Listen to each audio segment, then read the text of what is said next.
the leader. Oh my God. Follow the leader. Follow the leader. Follow the leader. Follow the leader. Shine, flies, no time to waste while it's passing you by. Shine, flies, be patient, 'cause good things happen in time. We gon' get it right, we gon' get it right, we gon' get it right.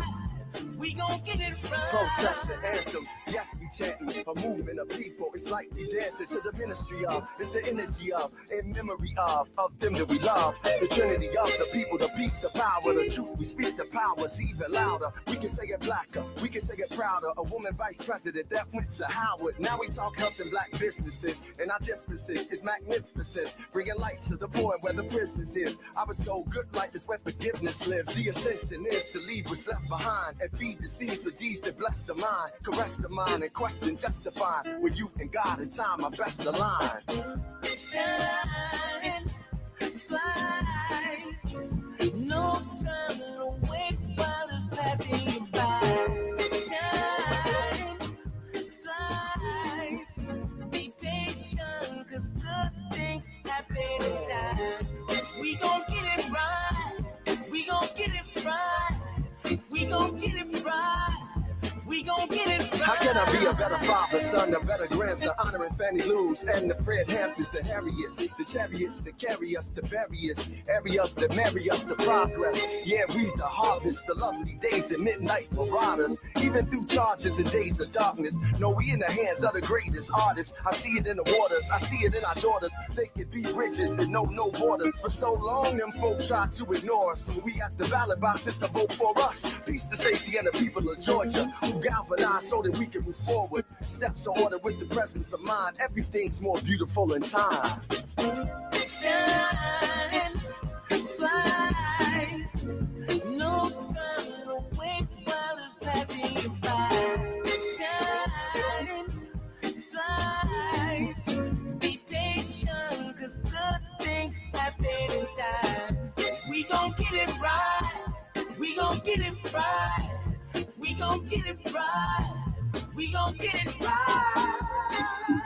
We're going to get it right indeed. We're going to get it right indeed. You are listening to A More Perfect Union on KBLA Talk 1580.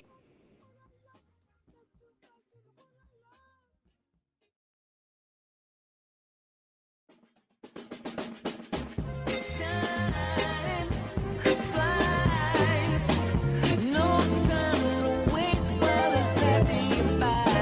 Shine, flies, be patient, 'cause good things happen in time.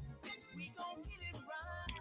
You're listening to A More Perfect Union on KBLA Talk 1580. I'm Dr. Nii-Quartelai Quartey, your host and chief White House correspondent. I'm in touch, and so you be in touch. Be sure to follow me on all the social media platforms at Dr. Nii-Quartelai. That's DRNIIQ. Just type in Dr. Nii-Q, and I'm the only one that should pop up. If it's anybody else, we got a problem. But be sure to do that, and also be sure to download the KBLA app to listen to us live or on demand, or simply tell Alexa to play KBLA Talk 1580, and there we are for your listening pleasure. Also, subscribe to A More Perfect Union podcast, because guess what? You'll never, ever miss an episode. Now, it is time for the good, bad, and ugly headlines of the day. I don't know about you, but I've been following all things related to the LA fire. And we have this hour, Rick Crawford, who will be joining us in just a moment. He is the former LA City Fire Department Battalion chief. He's also the current crisis management coordinator for the United States Capitol. So, we are talking to the right person to help us navigate all the information that we're getting today. A little bit later this hour, we'll be talking to Amy Bach. She is a property insurance consumer advocate. She is someone that we are really glad that we can be talking to, especially on today. She's with United Policyholders. They're a nonprofit organization. No doubt there are so many property owners and renters that have questions related to insurance. And we want to field some of those questions and hopefully tamp down some of the anxiety that you're experiencing today. Just a note here that Mayor Bass is scheduled to give a press conference shortly. It'll be at 5 p.m. Pacific time. That is 8 p.m. Eastern time. Mayor Bass was with local, state, and federal leaders surveying damage from the fires. And at the 5 p.m. Pacific press conference, local leaders will provide the latest updates on the continued aggressive response to the Palisades fires, the Hearst fire, and Eaton fire brought on by the dangerous ongoing windstorm and extreme weather conditions impacting the LA region. Helicopters are again dropping water right now as we speak from the air, and hundreds of firefighters, we're told, continue to be on the scene to help respond to the fire emergency. Officials urge residents to continue to heed warnings, stay safe, and stay prepared during this ongoing wind-driven fire event. And so just a note there for folks anxious to hear from Mayor Bass. Now, it is time for the good, bad, and ugly headlines of the day. And the ugliest are coming out of the LA region at this hour. The New York Times reporting that these raging wildfires in LA have killed at least five. Multiple wildfires were consuming acres after acre after acre and building after building in LA today, displacing tens of thousands of people and ravaging entire neighborhoods as strong winds and dwindling water supply stymied firefighters' efforts to stop the destruction. This afternoon brought some advances to the effort to control the fire, though officials have cautioned that they are far from being contained. Helicopters and planes that were previously grounded because of extremely high winds were finally cleared to drop water on the blazes. The winds, which reached 80 to 100 miles per hour in some areas, had weakened this afternoon to 50 to 60 miles per hour. That's according to Devin Black, who's a meteorologist with the National Weather Service. Meanwhile, we know in the LA area, traffic remains mostly normal despite the fires. At LA International Airport, obviously one of the world's busiest airports, serving 75 million passengers in 2023. Nearly 88% of the departed flights left on time today. And so that was some promising news. But all eyes are on LA in this hour and in the days ahead. And so when we come forward, we want to dig into the details and sort out the fact from the fiction and really get a handle on what the days ahead might include.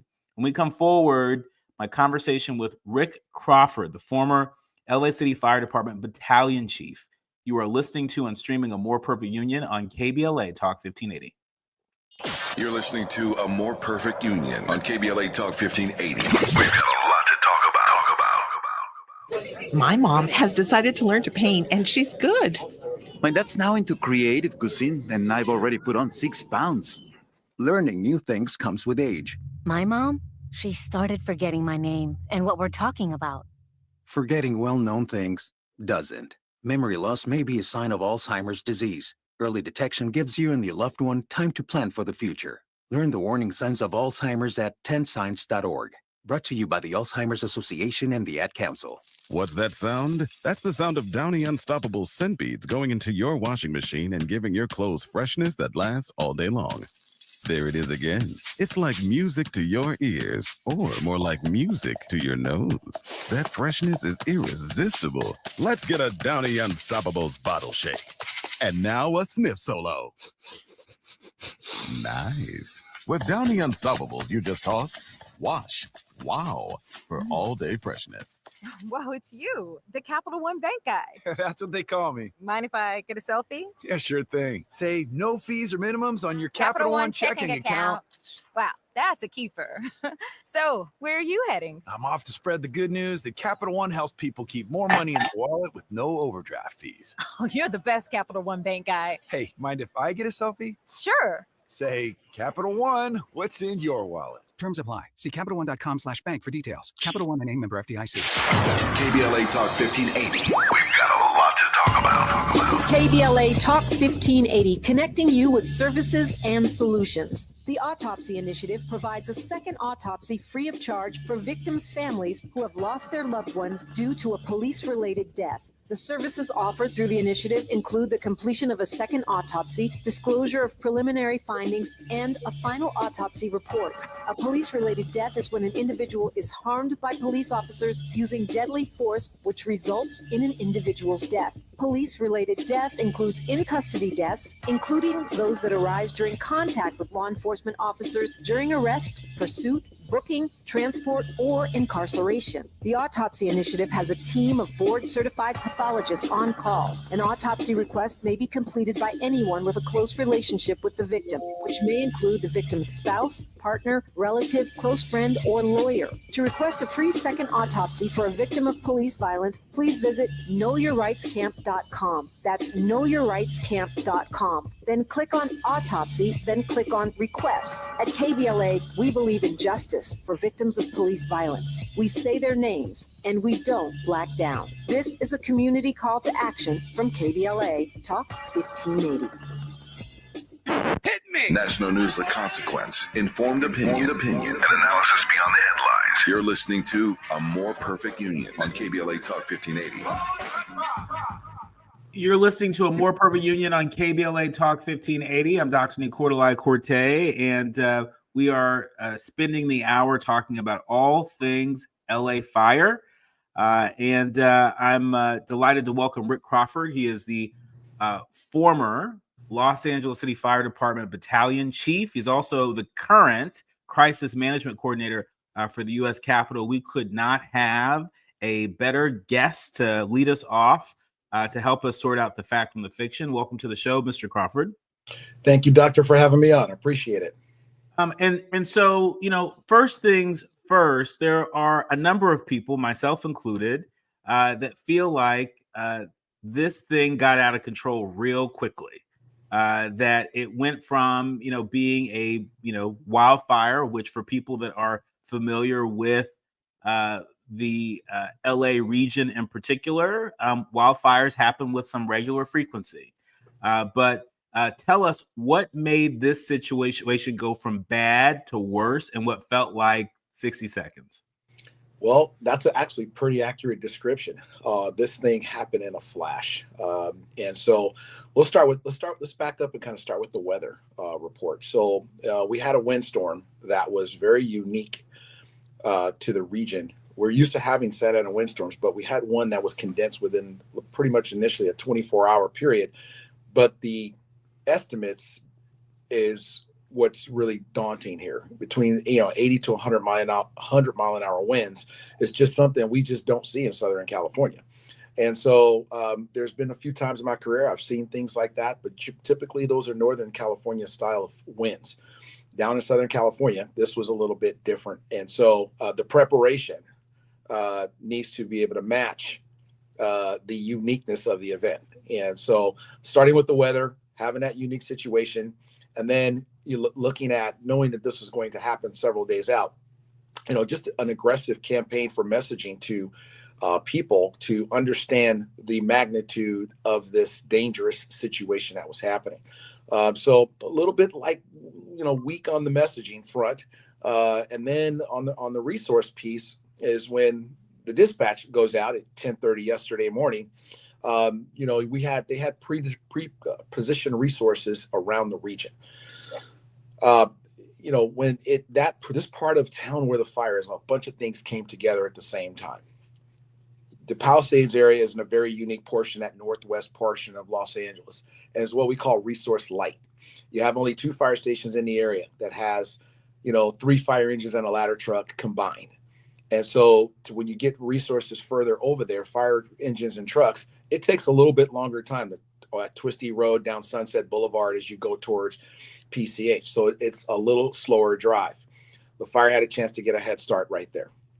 Now you combine that with these extra strong winds that grounded helicopters, it made the fire department fly blind. Now, myself personally, I've been an incident commander on many fires. And when you have a helicopter up above you, it's literally an eye in the sky. They're feeding me information that I can't see as if I'm in a forest between trees. They're telling me exactly where the fire is. They're telling me where it's going. And they're telling me what the embers are doing and where they're landing.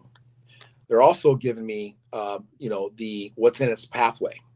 When I take that information as an incident commander, I create what we call a fire behavior forecast, an estimate. And now I can create an evacuation footprint to be able to tell people to get out of the way. When I don't have helicopters, it's that estimate is nearly impossible. It's a guessing game at that point. So a bunch of things came together at the very last minute, and probably some better preparation could have gone on to create this incident to start with, and we can pick it up from there. So just to recap for our leaders, learners, and listeners that are just joining us, we are talking to Rick Crawford, who's the former battalion chief for the Los Angeles City Fire Department. He currently serves as the crisis management coordinator in Washington, D.C. at the U.S. Capitol. And so he knows what he is talking about, and I suspect is in high demand. For folks like me that were wondering, how did we get here?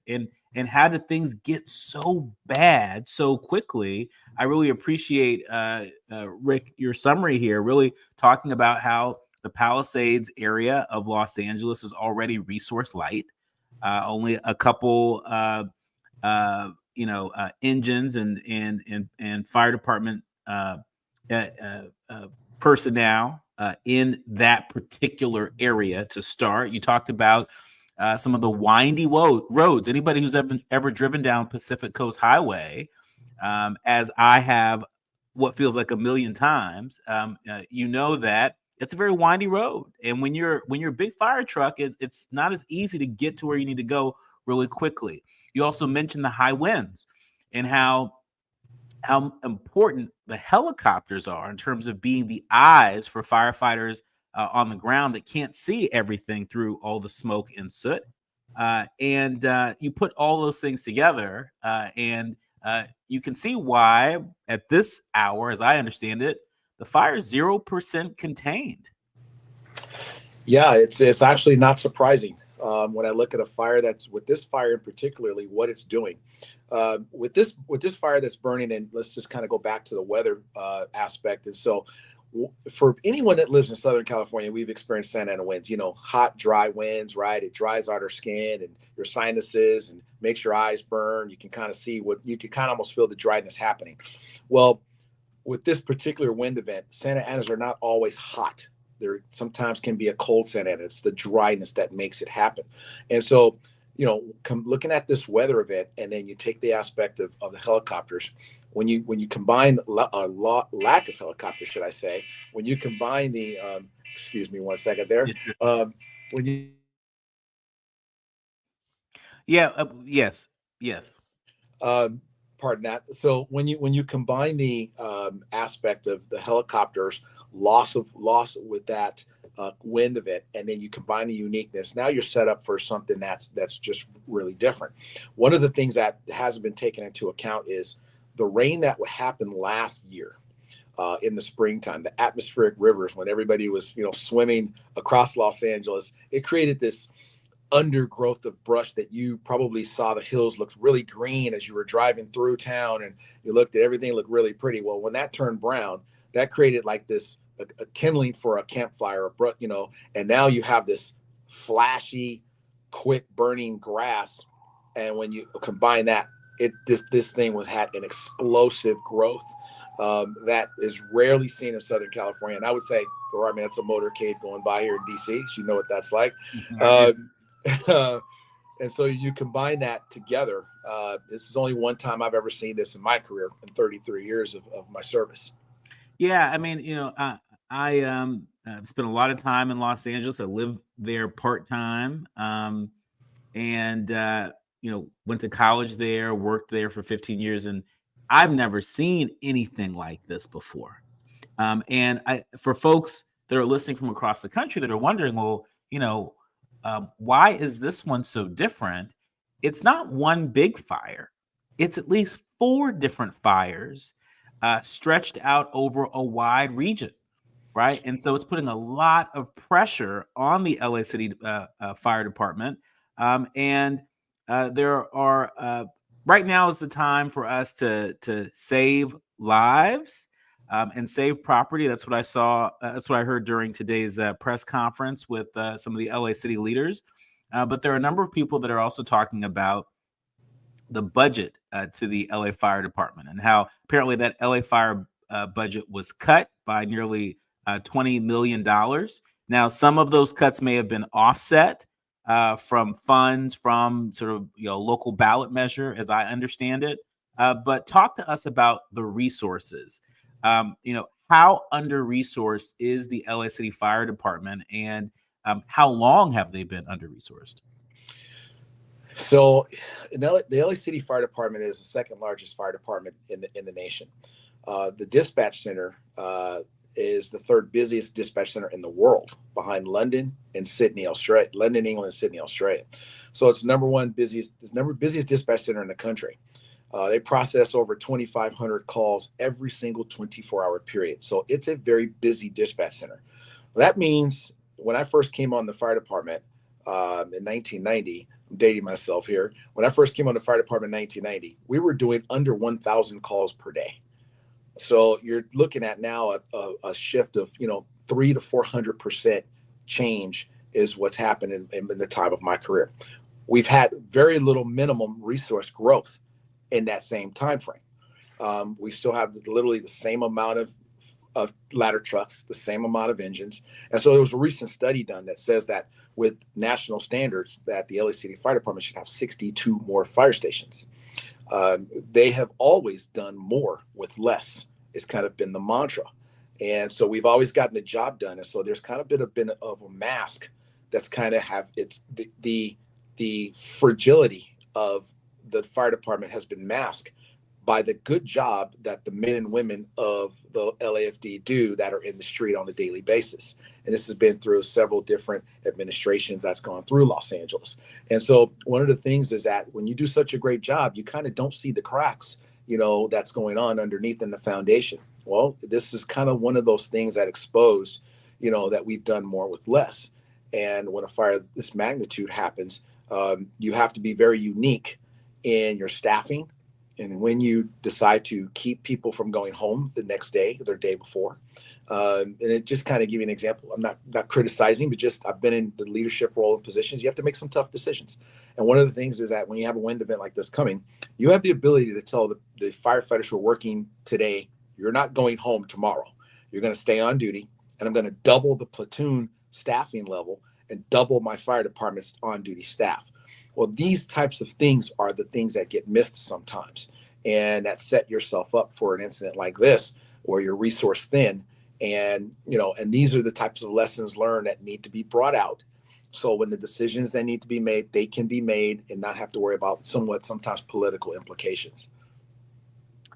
And so I've got to ask you, in the era of climate change, where we're seeing so many more extreme weather events, not just in the LA region, but across the country and around the world, in your expert opinion, is LA more vulnerable to extreme weather events like the fires that we're seeing right now? If we don't build more fire stations, if we don't hire more firefighters, if we don't innovate in our approach? Well, here, what I would say is that, well, first of all, climate change, as the climate change is happening, right? It's just right before our eyes, and it is an ongoing thing. One of the aspects of adaptable leadership is you're always looking to see how you'll be able to evolve as challenges go on. you can't use we've always done it this way mentality. You have to be able to now have an adaptable kind of mindset to be able to fit the challenges you have. And that might be with, cultural shifts. You have, staffing people, generational gaps, and then also now you have climate. So your tactics that you use in the past, and now it's building, again, new fire stations, new people, but you have to change your standard operating procedures and strategies to be able to match them. See, it's not just that there's not enough people on scene on this one. You have to also have the actual tactical strategies that match explosive brush fires. Okay. And I'll give you just a prime example of this is, okay, so when you have winds over 30 miles an hour, your resources are grounded, air resources are grounded. If you notice in all of the news coverage, there's not a news helicopter flying like you would typically have, right? So if they're grounded, the fire department's grounded. So that's your first clue that the fire department's not flying. Everyone has the same rules, okay? So what's your adaptable change if your air resources are grounded? How are you adapting and be able to make different tactical calls on the ground to allow that fire not to get, to get that head start? And that starts with staffing, getting people in place, understanding the terrain such as, Brentwood, Hollywood Hills, things like that. So we're in a climate crisis. It's going to be that for some time moving forward. And so, again, adaptable leadership is going to be the key factor here. When we come forward, we're going to be joined with Amy Bach. She is a property insurance consumer advocate. She is with a very important organization called United Policyholders. You're going to want to write that down. United Policyholders. Their website is uphelp.org. I have a feeling that not only are we experiencing a severe weather event, a severe fire that we have never seen before, but I have a feeling that we have a insurance crisis that is also bubbling up at the same time. We're going to dig a little bit deeper into that with Amy Bach and Rick Crawford when we come forward. You are listening to and streaming A More Perfect Union on KBLA Talk 1580. If you're looking to be engaged, enlightened, and empowered about issues related to national politics, elections, identity, culture change, and social justice, you tuned into the right place. A More Perfect Union continues when we come forward.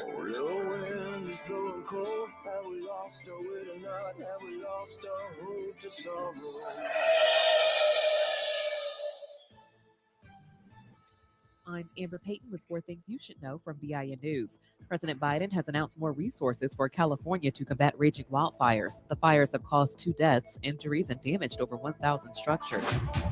Black New Orleans Mayor LaToya Cantrell is emphasizing the importance of the city receiving a Tier 1 threat rating for Carnival after a New Year's attack bringing up to 1,000 federal officers from February 21st to March 4th.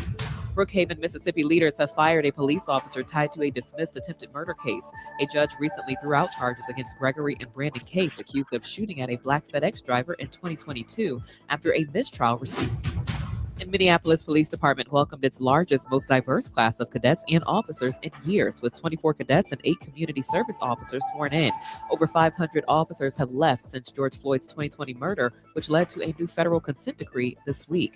I'm Amber Payton on the Black Information Network, your home for Black News First. Closures in effect in the Sylmar area. This includes the 5 North to the 210 East connector.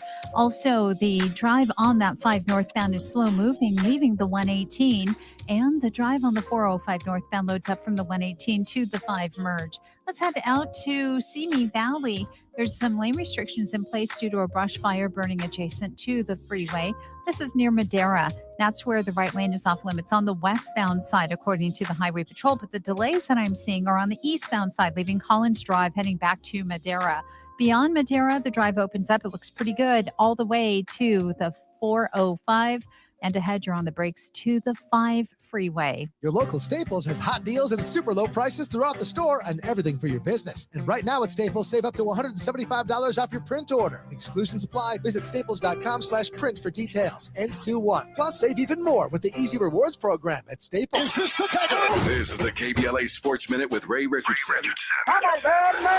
The NFL is monitoring the wildfires that are burning in several areas inside the city limits of Los Angeles. The league wants to be sure of the air quality for Monday night's playoff game between the Rams and Minnesota Vikings at SoFi Stadium in Inglewood. The Rams were not scheduled to practice today. They have tentative plans to practice tomorrow depending on the conditions. The Chargers, who have a playoff game at Houston on Saturday, adjusted their practice routine today to limit the amount of time players and staff were outside. The Chargers are scheduled to leave for Houston on Friday. The family of Lakers coach J.J. Redick was forced to evacuate their home in Pacific Palisades Tuesday night. Pacific Palisades is one of the areas hardest hit by the wildfires. The Lakers returned to L.A. Tuesday night after their loss in Dallas. They are scheduled to play Charlotte Thursday night at Crypto.com. No debates, no speculation, just the info you need.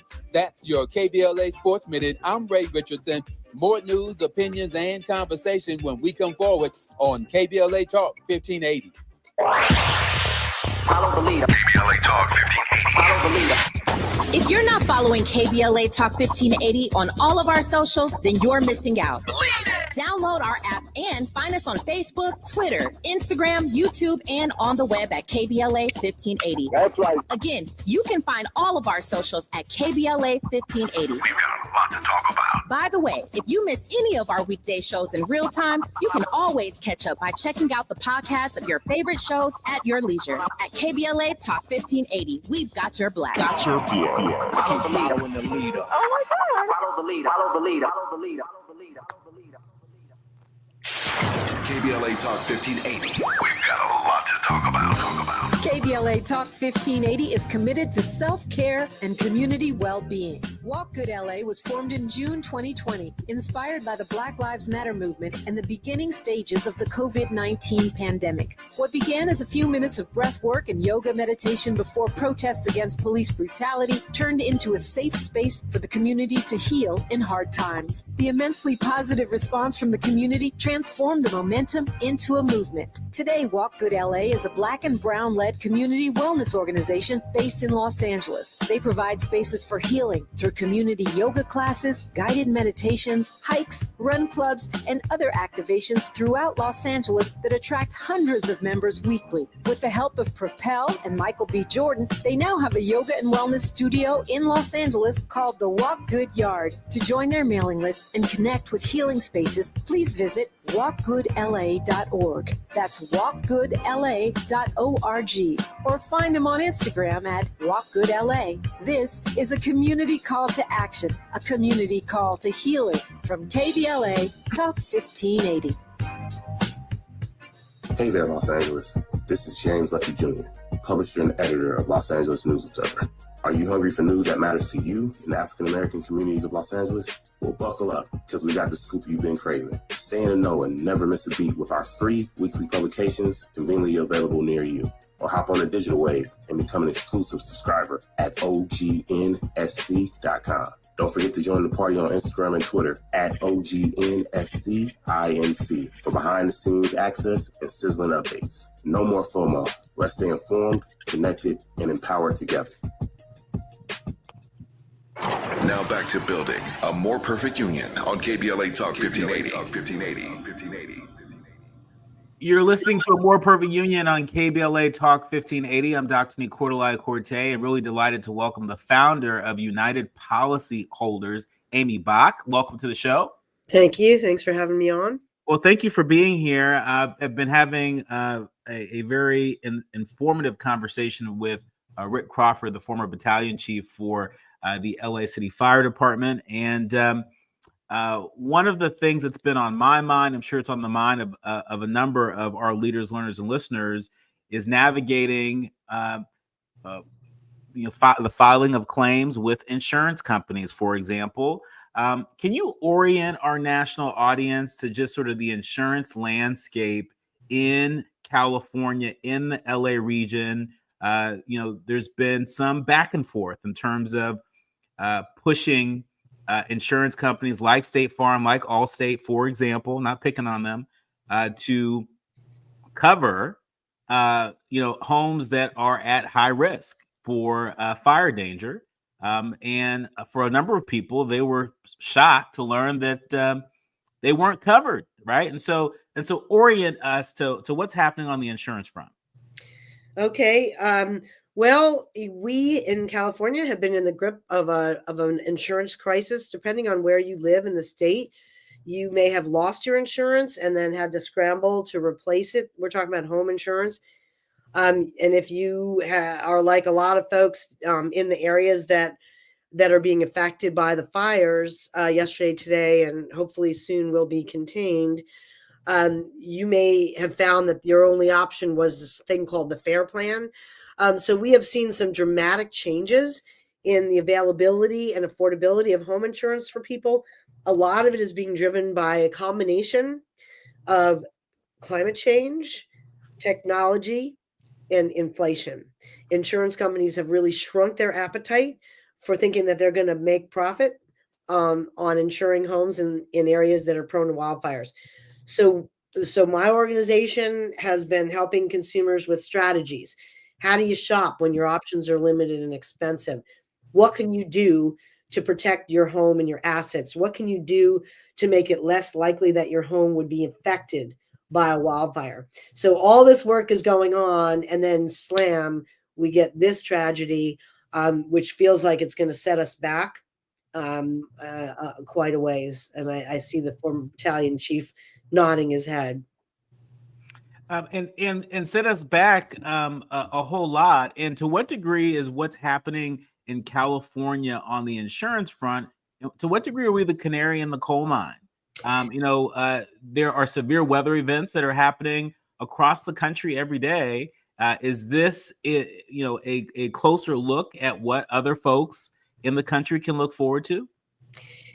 Absolutely. We were saying for years, Florida was the canary in the coal mine, because every time they get hit by a hurricane, they'd lose more insurers. More insurers would say, we're out, we out.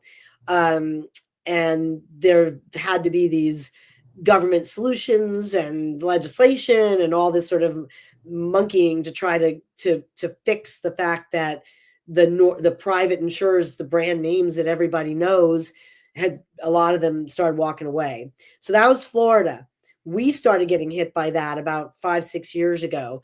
But everywhere I go across the country, and I go to these conferences with, insurance regulators in all the states, every state is having problems. So whether it's severe convective storms, a ton of rain falling in a short period of time, or more hail events, every state is seeing insurers raising prices and being a lot more picky about who they will insure.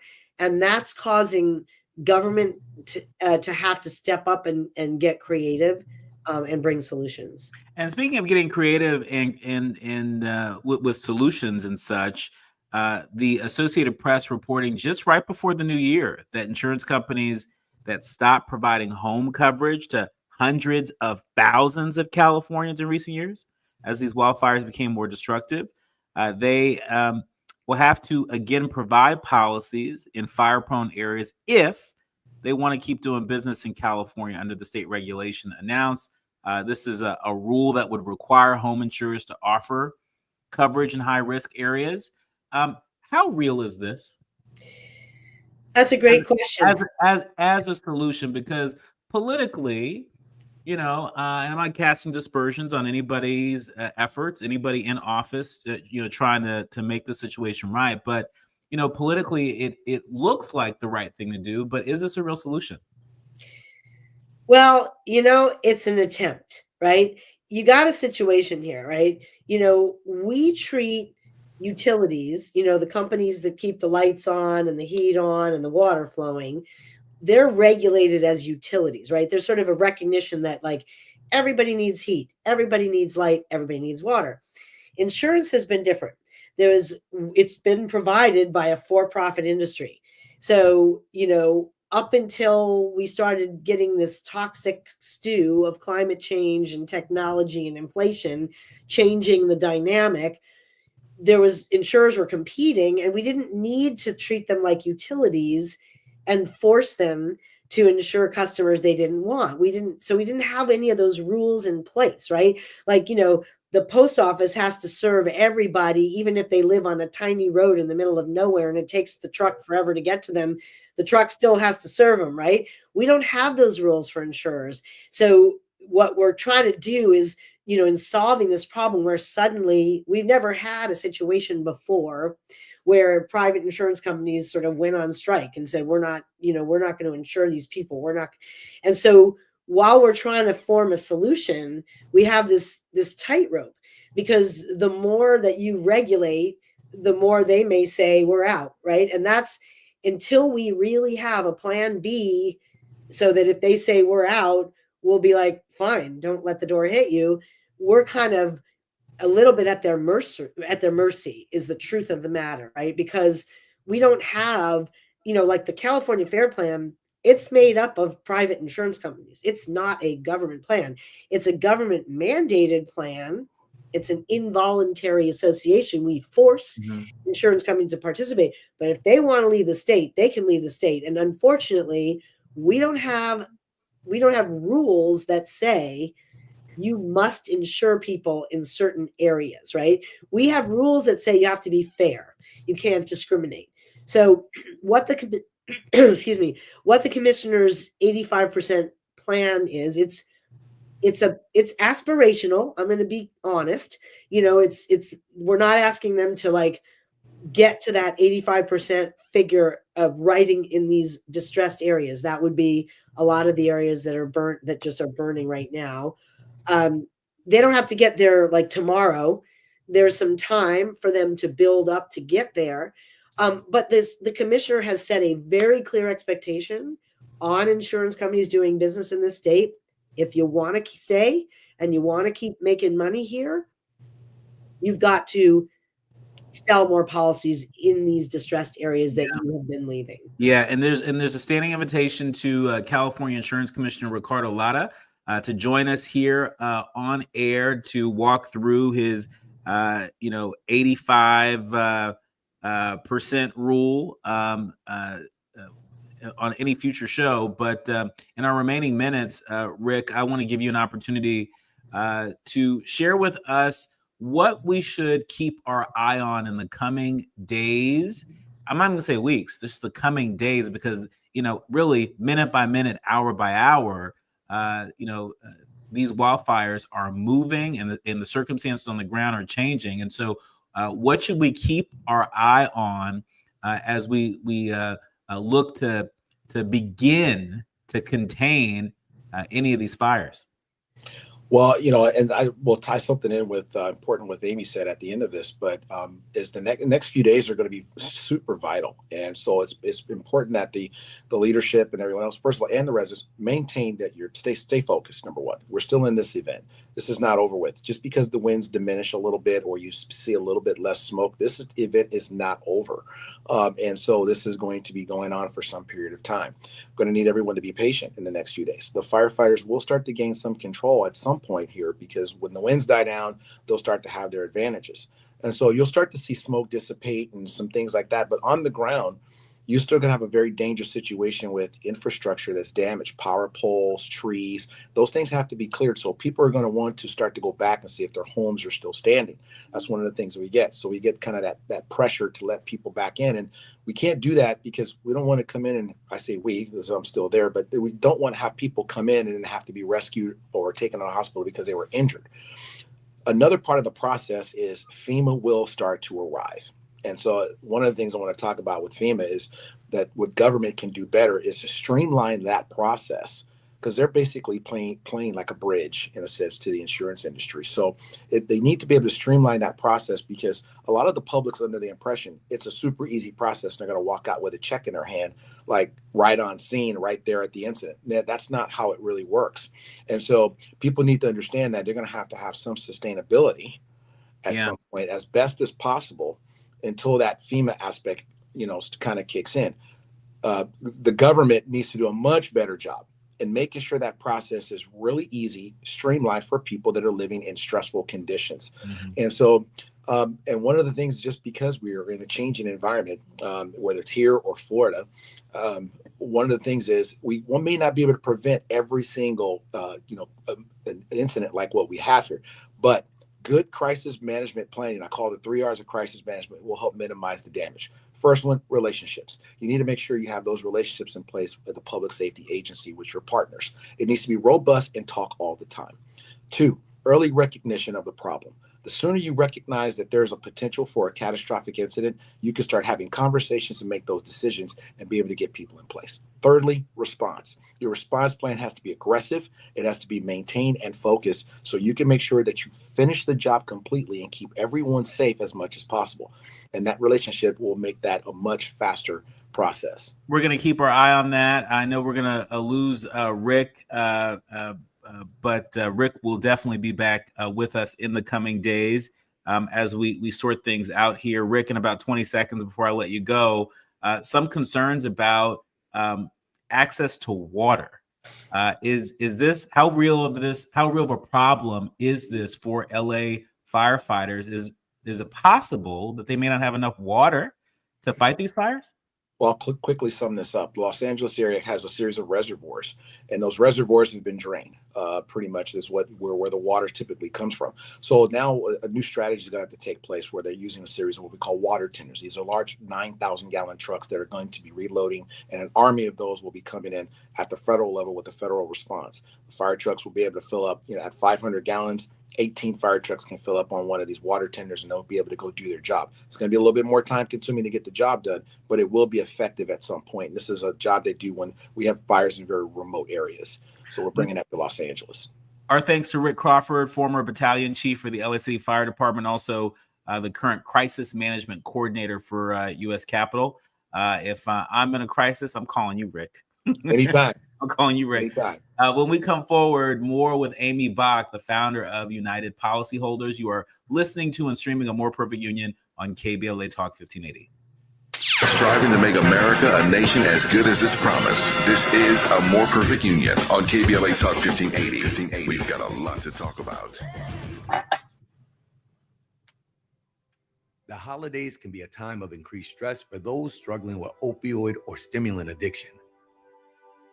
They can also be a time for pause, reflection, opportunity, and new beginnings. This holiday season, choose treatment and recovery. Embrace the company of family and friends and create special moments. Find a proven opioid or stimulant addiction treatment provider near you at choosechangeca.org. KBLA Talk 1580. We've got a lot to talk about. KBLA Talk 1580 reminds you that we keep us safe. The Live Your Life organization mentors young women, helping them break negative mindsets and see beyond their surroundings. Through career exposure and hands-on training, they're encouraged to think big, stay focused, and make positive choices. Founded by Nikisha, Mama Boo Smith, who transformed her life to become a community leader. Live Your Life is changing lives, but they need your help. They're raising funds to keep their new building open and expand their program. Your donations will support food, clothes, hygiene products, and holiday giveaways. Visit liveyourlife32.com. That's LIVEYOLIFE32.com to help today. This is a community call to action from KBLA Talk 1580. Yeah. The California Crusader newspaper would like to thank all of our subscribers for their support throughout the years, proudly serving the South Los Angeles and South Bay areas for more than 40 years. The California Crusader is a multicultural, Black-owned, adjudicated newspaper that focuses on providing newsworthy information to the people in our community. We're constantly looking for ways to assist businesses in our community to connect with our subscribers. We provide low-cost, effective ways to promote your business with our reasonable and affordable advertising rates. You can participate by suggesting, sharing, and submitting your stories on the California Crusader newspaper Community Share Facebook group page, or visit our website at cal-cruise-news.com. That's cal-cruise-news.com. Then click on the Submit Now button located on the top right corner of the homepage, or text CCN to 42828. Again, text CCN to 42828. The California Crusader newspaper, working together to build a better community for our future. Subscribe today. Lena Bloom for the Bail Project. Imagine you're stuck in a jail cell and you can't afford bail, and someone offers you a way out. Just plead guilty and you can go home and kiss your kids goodnight. What do? What thousands have. You plead guilty whether you are or not. Cash bail makes poverty a crime. That's why the Bail Project helps those who can't afford it while fighting to end cash bail. Because freedom should be free. Brought to you by the Ad Council. We face tragedy, but we don't fall into despair. We continue our work to build a more perfect union. You've been listening to and streaming A More Perfect Union on KBLA Talk 1580. I'm Dr. Nii-Quartelai Quartey, and she is Amy Bach, the founder of United Policyholders. Tell us a little bit about your nonprofit. Well, we were founded over 3 decades ago to be a reliable source of information for insurance consumers. Anybody who buys insurance and wants the straight scoop with no sales pitches and no strings attached, and to be an advocate for consumers, to push for fair insurance practices, laws and regulations and protections. Do you think this series of LA fires, do you think it represents an inflection point in the marketplace? I mean, to me, it seems that it is the conflation, the convergence of an insurance crisis, a housing affordability crisis, and climate crisis all in one. That is true. And if you have colleagues in the state of Louisiana, you may know that there is a whole coalition that has been building there of affordable housing advocates, consumer advocates. My organization has been part of it because, as you said earlier, not only are these areas like California getting hit by wildfires, and areas that are getting hit by hurricanes like New Orleans, Louisiana, are a canary in the coal mine around climate change. We, the residents of those areas, particular and renters and homeowners alike, are getting impacted, and businesses also, by the fact that property insurance is becoming unaffordable and unavailable for a growing number of people. And that has a ripple effect, real estate transactions, real estate values, it impacts lending. And most importantly, it impacts people's ability to keep a roof over their head for a price they can afford. Yeah.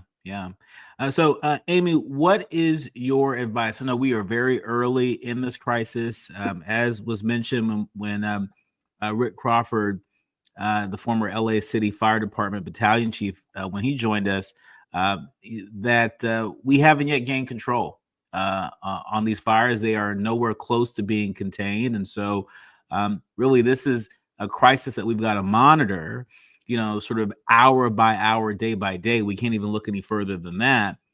What guidance would you offer for renters? Because, LA has a lot of them, yep. As well as property owners as they are navigating, the filing of claims and getting the support that they need temporarily and long term. Well, first, of course, we are rooting for the firefighters. We are praying for the winds to continue to die down, died down, so they can do their jobs and we can see some containment.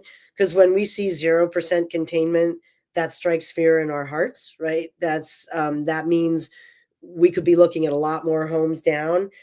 We already have a tight, expensive housing market in LA. So, for the people who lose their homes, they're going to be scrambling to find temporary places. For the people whose homes get charred and smoke damage, same thing, they're going to be needing places to live. The guidance that we offer consumers is, we've been developing it over 3 decades. It's pretty straightforward. If you're in a situation where you've had a loss and you need to use your insurance, you need to have your eyes open to the reality of the process. It's not like what you see on TV and, no one's coming in with a magic wand.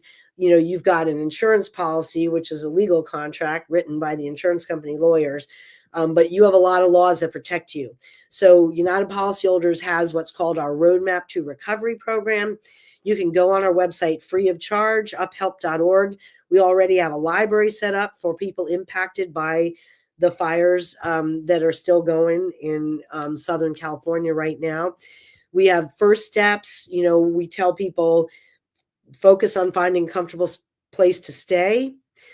Start a journal, a diary, a notebook of any kind, so you can write down what's happening, who you talk to, what they said, phone numbers, and start to kind of keep yourself as organized as you can when you've been displaced. And then understand that you're going to have to advocate for yourself. And we give a lot of free advice and information on how to be your own best advocate. But for a lot of people, it's just too much and they do need to get professional help. So we also provide guidance on avoiding mistakes, if you hire somebody. And one of our big pieces of advice in the early weeks is to pace yourself and try not to make any major decisions right now. Try not to sign on the dotted line on anything that's going to really obligate you long term to pay somebody something or hire somebody, because right now, if you've been impacted by this disaster, you're disoriented, you're not at your sharpest, and you really need to give yourself some time to kind of let things settle out before you make decisions that are really going to affect your life, because this is not the time to make those decisions. This is the time to get safe, stay safe, and get informed. Our thanks to Amy Bach, the founder of United Policyholders. We hope to have you back again soon. Thank you so much for the work that you do. I want to encourage people to go check out that website. Go to uphelp.org. That's easy to understand, easy to remember. uphelp.org to check out the tips, tools, and resources that Amy and her team have to offer. Thank you so much. When we come forward in our next hour, more updates on this unprecedented LA fire. And then we'll switch gears a little bit and we'll be in conversation with Mr. Charles Reese, who has a one-man performance in Washington, D.C., honoring the life and legacy of James Baldwin. We can't wait to tell you all about it. You are listening to and streaming A More Perfect Union on KBLA Talk 1580. Thanks for having KBLA me. 1580 Santa Monica. I'm Amber Payton with 4 Things You Should Know from BIN News. Wildfires in Southern California have killed 2 people, injured several, and destroyed over 1,000 structures. The Palisades Fire near Malibu and the Eaton Fire near Pasadena have each burned over 10,000 acres. The Hearst Fire has scorched 500 acres north of San Fernando.